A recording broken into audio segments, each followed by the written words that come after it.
So, video, what keeps you going after all of the things that you've recently gone through?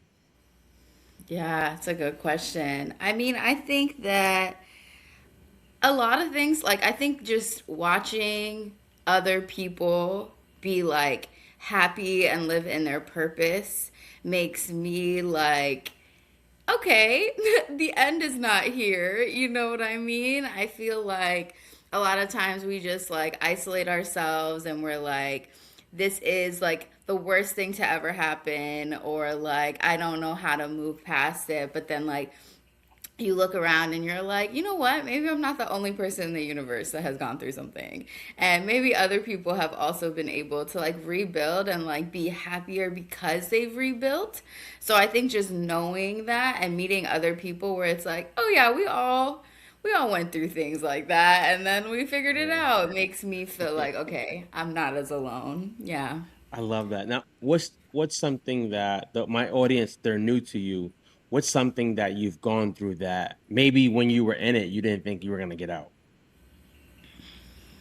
Oh yeah.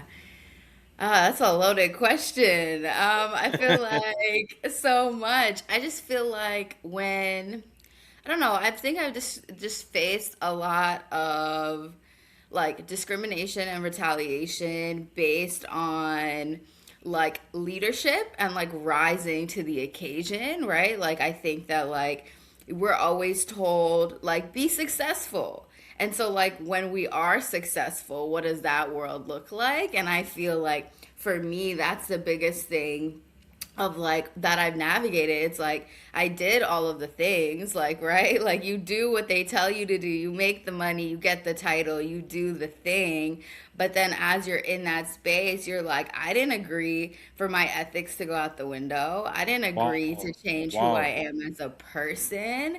And so at that point, it's like, do you stay and create that almost fake world that you're supposed to be living in? Or do you say, you know what, this isn't me and I can still make money and give myself my own title? And so it's like figuring out who are you and who do you actually want to be? Where do you feel what which ethnic would you have parents to thrown out the window that they wanted you to? Oh, which ethic? A lot of ethics. I feel like, I don't know. I feel like a lot of things in leadership end up being about like the posturing game, right? It's like, how does everything look? Does everything look perfect?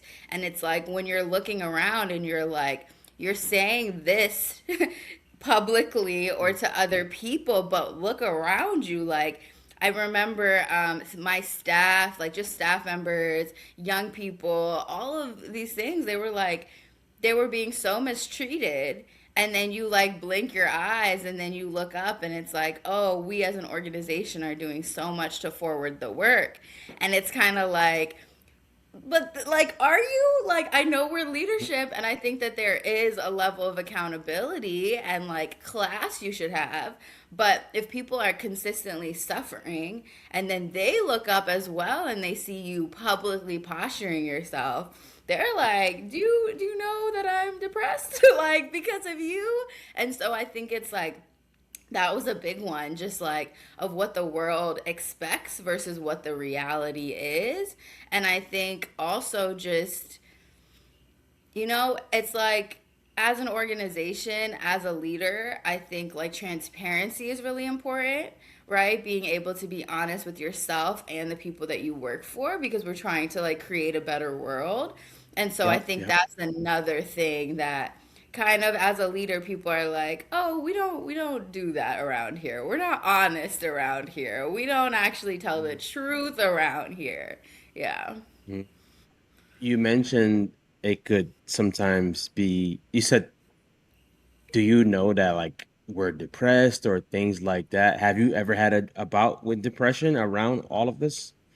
Oh, definitely. I think like depression just in general, I think is something so many of us face in so many different ways. Like depression doesn't look one way. And I think for me, like after the fact, right? Like I think that when your integrity is called into question, like for me, there's never a choice, right? Like going back in time, I would do the same thing over again because this is a morality issue and not like a split second decision, you know what I mean? So I don't think I would change anything, but just because you wouldn't change anything doesn't mean the impact of your actions aren't felt, right? And so Yeah, like I yeah. feel like for me it was like the depression really came out of like doing the right thing, right? Like standing on that, but also being like, okay, now how do I make money? How do I live my life? Things look different for me now. Yeah.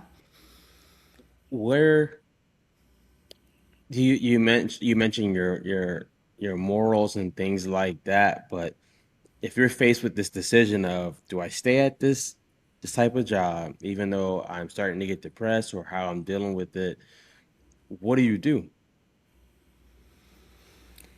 That's it's a question, right? I think that I don't know, right? Like I think in my opinion, in my life, I was just trying to stay most authentic to me.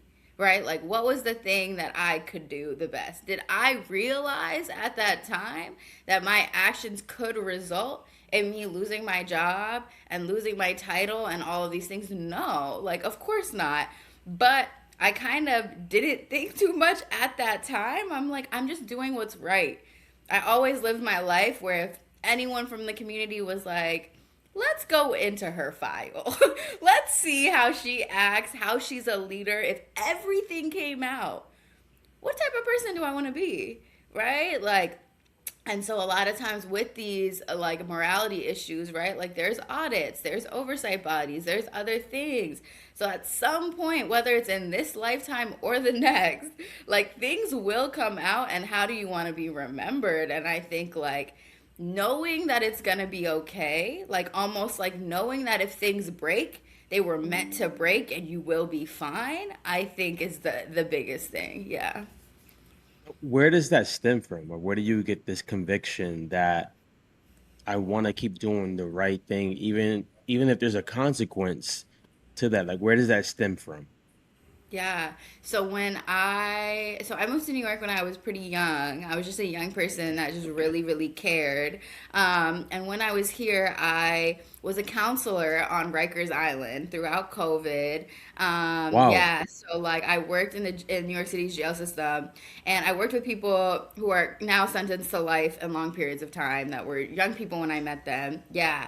So for me, doing the right thing with them was always like, it's life or death, right? Like, a lot of people don't have these options. A lot of people don't have the privilege. And for me, it's like, they used to tell me all the time, like, you're one person. Like, you're not going to change the whole jail system. But it's like, but I'm going to get you a blanket today, Wow. right? Like I'm gonna get you a physical, tangible thing. So yeah, the world might not change, but your day got better. And so I think it's that my conviction really comes from being trained in a jail for years and saying like, no, like what we walk away once, we abandon once one time, we don't do what we're supposed to do, you don't know what's going to come out of that. So like really have integrity in every move that you make. What is it like to sign up to say, hey, I'm gonna go work in one of the most dangerous jail systems there is? Yeah, you know what's funny? I feel like I was just young and I didn't think anything through. Like everybody asked me that. Like I never was like, this is why, this is what's gonna happen. I was just like, I want to see what's going on.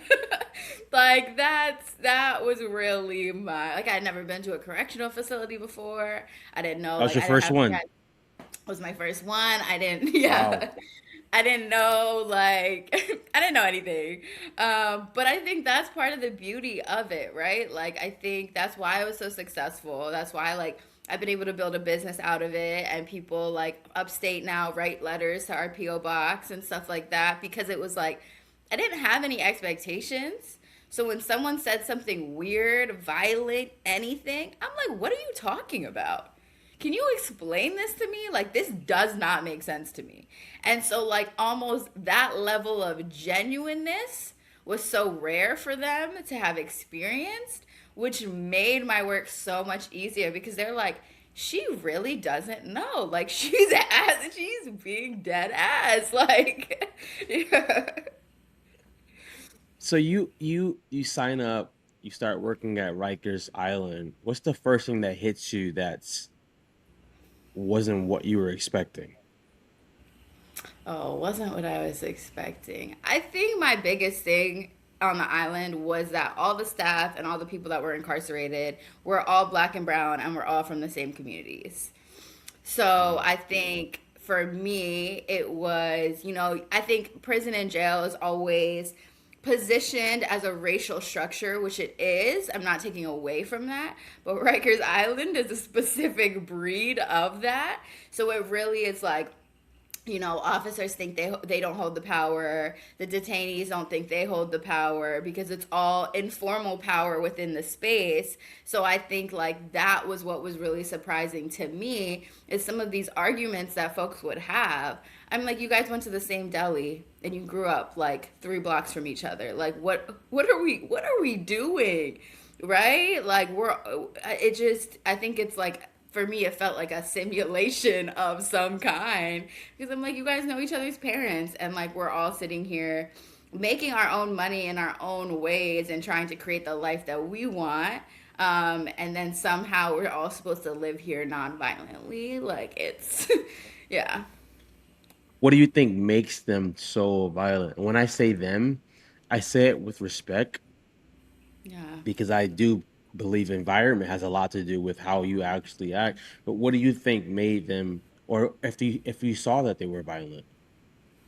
Yeah, I mean, I think the system creates the conditions, right? Like that is it Whoa, over and oh, over again, right? And so it's like, one, it pays to be violent. I mean, at the end of the day, it's how you get what you want on the island. So, like, you can be mad all you want, but if you don't get what you want, what are you gonna do, right? This is the only thing that's respected on both sides. I feel like that's the biggest thing. But I've also seen civilian staff, counselors just like me, come into the island one way and leave 3 years later bringing in contraband, being violent, being affected by the system. And like it's easy to be like, how could you do that? Like, what are you doing? But it's like the system, right? Like, you were working 6 7 hour days and that's on the low end, 4 5 6 times a week, right? And then like the detainees can push you in a corner and say, I know your family, right? The officers can say, if you don't do this, what are you going to do? And so at the end of the day,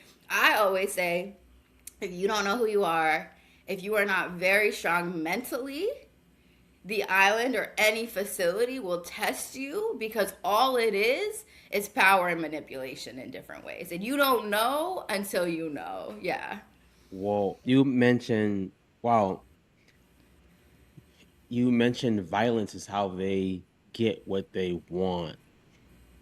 Now, how does that look for someone like a counselor or officer who, quote unquote, is supposed to be protecting or leading or helping?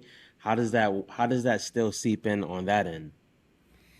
Yeah, I mean, I took a harm reduction lens from it, right? It's like I'm not telling you not to fight. I'm not telling you not to violate someone. I'm telling you, do you have to do this every single time? Can you pick and choose your battles? Can you figure out who is actually going to help you get what you need without violence? That's it, right? And so it's like they always think like, oh, she wants me to put my back against the wall and let this person stab me. Did I say that? No. No, I did not say that. I said, does it have to go like this every time? And if you ask them honestly, they will tell you no, not every time. Some of the time, sure, and I can give that to you, but not every single time. So it's like, what does it look like for you to practice advocating for yourself, right? Finding the right people in the space that will get you what you want. So you don't have to scream. You don't have to be violent. You might also get another charge. They get other charges when they are violent inside, which could add more time to their sentence. So it's like, don't do things that have legal repercussions for your real world, you know? Yeah. how do you not become jaded by that where that's all you see? I've had family members who've gone to jail and been in jail for tons of tons of years. And I think, how does the staff not become jaded by that? The staff does become jaded. That's the answer, right? But I always say, someone told me when I first started my career, they were like, if you don't have hope, you can't ask other people that are in the thick of the system to have hope. And Ooh. so I have kind of lived my life that way, right? Like if I become jaded, what do I look like telling someone to make a better choice, right? What do I look like trying to get people to see outside of their conditions? So it's like the fact that I'm not jaded, or I try my best not to be, and actually like try to bring joy and happiness into my work. I think that is the thing, right? Because people are like I remember there were detainees who used to be like, they would say things to me just to get me mad because they've never seen me mad in years. And they were like, why can't, why, what is this? And I'd be like, but why would I ever yell at you? Like, that doesn't make sense to me. Like, you're incarcerated. Like, other people come here and they work here for 20-hour shifts. I can go home. like, you know what I mean? Like, I'm not going to sit here and call you out of your name. I'm not here to force you to do anything. I'm here to create a better environment for you. But I think, and then I think that's the thing, right? When you're not jaded, when you actually bring joy every single day, people are like, wait, what is this? Because we don't know what this is. Yeah. So they're expecting you to act out what where we see people who are jaded in things like this. How are you not nervous or scared working around this? So it's funny, right? I used to say, because there's this kid I worked with in the community, right? And he was like, you're never scared. He's like, you're outside 11 p.m. at night, like you're with us. And I'm like, but that's the thing, I am scared, right? I am, but I don't show it. There's no, like, I remember this young person that was incarcerated told me, he was like, I asked him the same question, like, are you not scared? He was in this crazy riot. It was this whole situation. I was like, were you not scared? It was 12 on 5 of you, right? And you're little and you're young. And he was just like, in those moments, there's no room for fear. Once there's fear, you're not going to be able to fight. You're not going to be able to think. You're not going to be able to do No, anything. So, like, no. I always say, like, there is, of course, the fear, but it's like the point of my work overshadows the fear. I can be scared, but what is that fear getting me? At the end of the day, if someone wants to do something crazy, they're going to do it anyways, if I'm scared or not. So why don't I allow myself to be scared and still show up anyways? I like that definition of or that way of approaching fair because if you're working in Rikers Island and they're looking at you scared, I you're pretty much going to be taken advantage of some sort. So, Vidya, you go through this time of working in Rikers Island, of not conforming and becoming jaded. Where do you keep finding hope at in a system that is completely not hopeful? Yeah, I mean, honestly, one of the biggest methods of hope is like our PO box, where some of the incarcerated folks can write to us, because they're serving long periods of time, and their excitement after getting a letter is the most jarring thing that I think I have ever experienced. You send like I had sent out these letters of gratitude, right? So it was just sharing like what folks on the inside have taught us, like individually. And we had mailed them out. And their responses, I think every single person that responded, and it was like a big majority of people that we sent letters out to did respond. And they were like, this letter like made me feel like I was a person. This letter brought me so much joy that we were remembered, that we were seen, you know? And so it's like that really puts things into perspective for you, right? Like when that is your like guiding light, it's like, okay, what can anyone else complain about? Tell me about. Like, they're serving 15 years and happy to get a piece of paper. You said something Yeah. that I think people need to understand. They stop feeling human. Yeah. And now what we would take for granted, we would take a letter and probably read it, throw it away. They hold on to it for dear life. What do you think made them stop feeling human? Yeah, I mean, I think it's like the system. I think it's also like they're so used to like being the bad guy, being so Mhm. scary, and that it becomes a part of their identity, right? Like where I'm like, you are a child. Like you literally act like you're 5 years old. Who is scared of you? Right? Like this like but it's like it's the act that they put on and not enough people stay to say like, hey, like what's true and what's not. So I think it becomes the easier like stereotype to turn into instead of allowing people to see your real self. Yeah. What would it look like if they could show them their real selves? Because these are men. What would it look like for them to show their real selves without it getting them in trouble?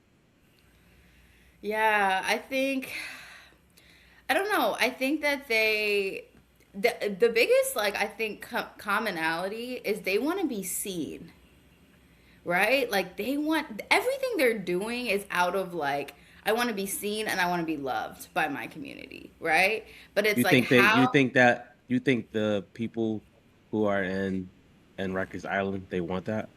oh, 100%. Explain some more. 100%.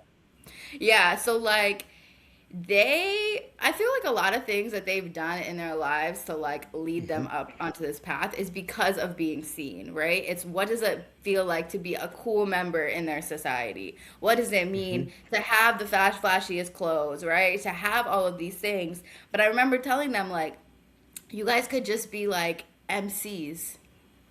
You know what I mean? Like you guys could Yep, yep. be you could run your own talent shows. You can be seen in other ways. You can be uplifted in those ways. So I absolutely think that that's like cuz I think that's really what they liked when they worked with me.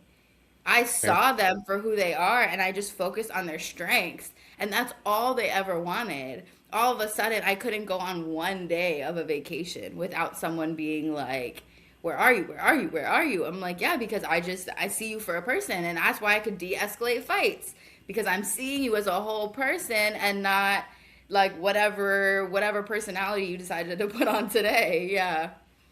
Now, with you you, seeing them as a person, and then them also wanting to be seen, how does that work in a system where the system is like you are a number, you committed this crime or whatever, and now this is how we're gonna always see you. How does that where is there even a silver lining in all of that? Yeah, I mean, I think it ends up being what are you giving power to, right? Are you giving power to the institution and telling them that only their approval of you is worth it or real, or do you have power within yourself? If you ask a majority of people in this country, like, does the system work? Most people will say no. But they're like, we're working with what we got. You know what I mean? Like, we're doing what we can do. And so it's like knowing that why do you feel like you have to get the institution's approval? We know what's happening in our communities. We know you didn't wake up as a baby and pick up a gun. We know this, right? We know that things happen. So if you do you think that you're worth something?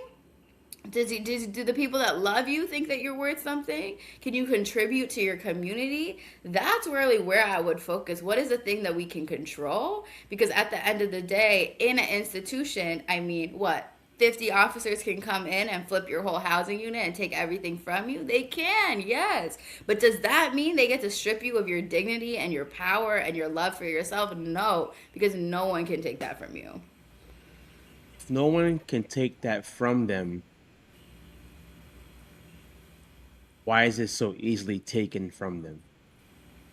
Yeah, because I always think about like who profits, from taking something from you, right? Like every moment they take your education from you, they take your inspiration from you, they take your ability to feel good from you. Somebody else profits, right? Like if we look at just how many like if we look at the state contracts, if we look at the city contracts, if we look at the federal contracts, if we look at private prisons, if we look at all of that, we know who profits. That's why it's so easy, because it's the only way people know how to move forward. But if we're actually trying to move into a different world where less Mm. of our money is going towards like breaking up our community, then it's like it looks differently. So like you also have to think about like I always say, who gets paid? Who Who gets gets paid? paid when you act out, and who gets paid when you're good and quiet? It's So are not you? the same, right? And so, like, Uh, especially for some of our detainees that are high ranking gang members, right? We see the institution use them to keep peace. But when it comes to going to trial, they're not a perfect detainee, right? But who was the one holding it down for years? It was you, right? So, wow. yeah. So basically, the system is who gets paid. Yeah, that's how I look at it. Like I think you know how like nonprofits have like 990s that like everyone can see. I think that like if every single place Yeah. that we worked just could show us all the bucks, we would really see the truth. We would realize that it's who gets the money, like you said. So you work at Rikers Island, you are a light in this place, you're not conforming to the system, and you recognize what's really behind the system. Did you stay there or did you leave? I left. I left. So I left for leadership positions outside of the space. So I left to go into some of these programs, these reentry programs, these things that people have been constantly telling me is something that's going to help stop funneling people into the criminal legal system, right? So I had Whoa, whoa, whoa, two. whoa, whoa, whoa, whoa, stop there. Stop there because I want people to understand that people are not just going to jail because they just rob a candy store. You said they're funneling people in. What does that mean? Yeah. Yeah. I mean, it's like, all right, I'll take Brownsville, Brooklyn, for example. I worked with a lot of young people from there, and a lot of people that were incarcerated were from Brownsville, Bed-Stuy, and East New York, right? So how is it that these three area codes, right? We know, but how did they end up all behind these walls? And if you ask them, like, what happened? Right? Like, why are you a gang member? How did this come into fruition for your life? It's like, you know what? I was 10 years old, and my teachers were not culturally competent. Nobody was really helping me. I didn't have this and this in my household. I was watching people get killed in the projects. What can I really do? Right? What And can I so really what I do? Yeah. what can you do? And it's like you meet your friends, you hang out with your friends, you do kid things, right? You smoke some weed, maybe, you hang out, you skip school. These are all things that young people from all around the world do. And so as they're doing it, they're getting targeted and criminalized by the police in their own neighborhoods. I mean, just even this year, right? Like, these 14-year-olds are playing on the basketball court, and these rookie cops just come to harass them. You could just let them play. Like, just let them play. Like it's really Yeah. not that big of a deal. And so it's like I don't know, when I say funneled, I mean like they're looking at you to put you into jail. That is the only option for a safer community. I'll give you a great example. We had a young person that we worked with who used to say that every time he would walk into his project buildings, the cops would be like, "Let me see your pants." They would make him pull his pants down because his gun used to be in his boxers. And he was cracking up telling me this story because he's like, I used to flash them and show them everything, and my gun was in my ankle. So it's like, Wow. right? So it's like, what are we doing? What are we Wow. doing? Yeah. So here's my thing: being a black Yeah. man, being Yeah. growing up in a hood. If you've never grown up in a hood, you think that these people have these options to just flourish, which they could of some sort, but the majority is you see killings, you see low housing, you see mom not being able to put the food you want on the table or at all. And then you see a brotherhood called a gang, which allows you to feel a part of something. Like you said, they want to be seen, they want to be heard, so they join. And it sounds like the people who control the system know that, but they're just like, you are going to be funding something bigger, so let me target you. How do you not want to be mad at the system or be mad at people in general knowing that? Oh, don't let this fool you. I get mad. I get mad for sure. But I also think that I always say, like, what did that actually get us? Right? And so like people talk about like, okay, you can be mad, you can be this, and it's like I'm not talking about being not it not being okay that I'm mad. It's okay that we're mad, but it's like then what happens after that? Because the more angry we get, the more kids that grow up without the things that they need, and then they're just watching us be mad and think that they're going to be treated the same way, and they're not. They could get killed for being angry. So it's like I really believe like joy is the resistance, right? Like walking by a bunch of cops and like laughing and being happy is like that is the solution because you can do what you want. We know our rights. We know what we're working towards. We have our goals and we're going to be happy. And I think that's how I Mm. try to look at it. Here's me playing devil's advocate. Yeah. What happens when you have the joy, you walk by the cops, you're laughing, you're minding your business, and then you're still targeted? Yeah. I mean, I think that's the reality, right? That's the reality for so many black and brown people, especially living in the communities that we come from. But it's like, you know, the difference is that you had a bad day and you still get targeted. So can we at least have a good day and then get targeted? Like, Yeah. you know, can we also be like, we were Yeah. all just sitting here laughing and then this decides to happen? Like, yes, that totally is the reality, but I prefer the reality where we give maybe 1 hour to being targeted instead of thinking about it for an entire 24 hours. I like that. I like that. Now, Vidya, if some man comes and or he hears this and he's either incarcerated or he just feels like he's not worth being a human, what could you say to him? I just think that the majority of the world could not last a day in your shoes.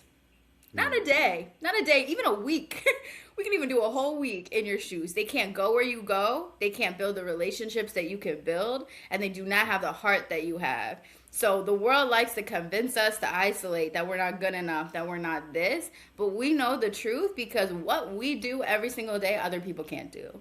So I always say hold on to that piece of yourself and figure out how to make that valuable to the world, right? Because the reality, especially around like black and brown folks, especially those that are incarcerated, like the culture loves you.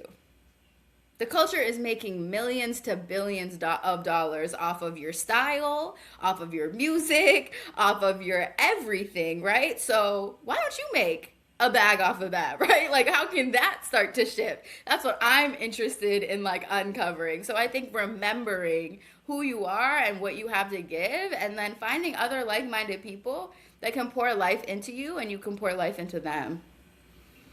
Love it. Now, you mentioned leaving Rikers and going into other leadership positions. Where do you see yourself in the next 5 years? Because this seems like this is something that you're passionate about. Where do you see yourself in the next 5 years? Yeah, I think for me, like I run a business. My business is called Rooted in the Work because, again, from this conversation, all I care about is the work.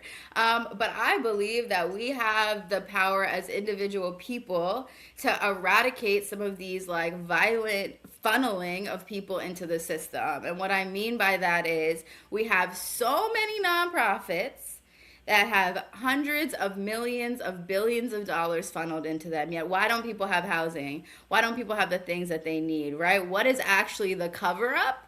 is the question. So for me, I want to build a system where we can authentically have people donate funds, time, resources, investors, whatever the case is, and be able to move towards actually just eradicating the problem.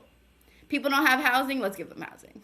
People don't have food, let's give them food, right? Let's give people the agency to make their own choices. So that's really where I'm heading. A pretty big vision ahead, but I know that there is more individual people than there are individual corporations. So what does it look like to organize together and move this work forward?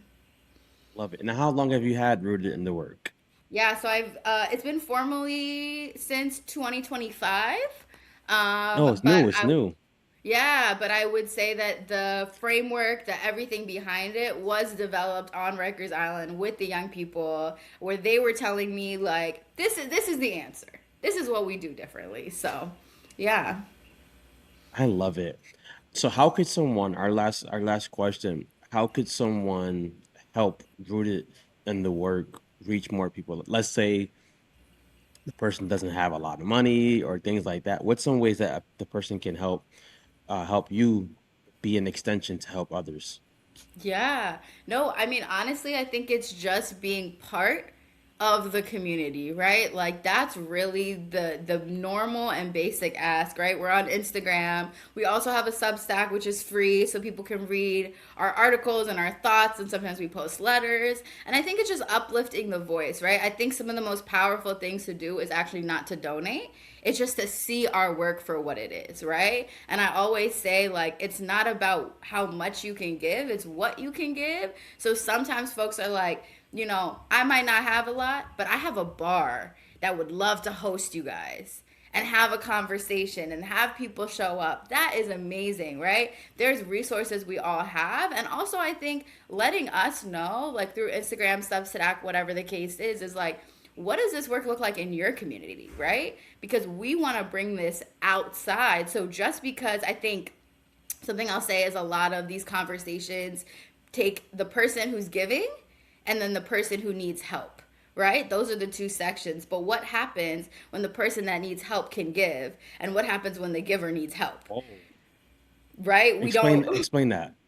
Yeah, I just think like a lot of times it's like, oh, this person needs help, they're in need, so I can start to give to them, but that person will one day not be in need. Isn't that the goal? And so then they can give, but what if the funder, right, quote unquote, the funder decide like something happens and then they're bankrupt, right? Like that could happen in 2 days, and then like where do they go? Where's the mutual aid for that? That doesn't exist because there's not a cycle. We're really obsessed with being like I helped you, and someone being like I needed help. Like no, we all just need help, and we all need to be helped. Like I don't know.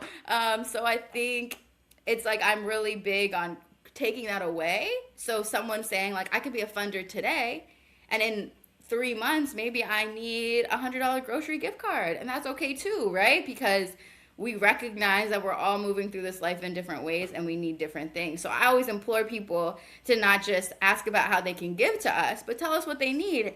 And maybe we can show up in their community providing some of the things that they want. Yeah. Love that. I love that. It's a cycle that we rarely see. Um, it's great. So, guys, as we are done with this episode, I want to get the names, and I'll make sure to put it in the show notes where you guys can go and follow this amazing woman and her organization, support, share, talk. So, where can they find you at? Yeah, I'm rooted in the work on like every platform, like YouTube, Instagram, TikTok. Our Substack is also rooted in the work. Our website is rootedinthework.com, so you can check us out there. Yeah, so everything's rooted in the work. And if you ever want to email us, it's just info@rootedinthework.com. Awesome. Thank you so much, Vidya, for coming to the show. Yeah, thanks for having me. Now, so, Vidya, what keeps you going after all of the things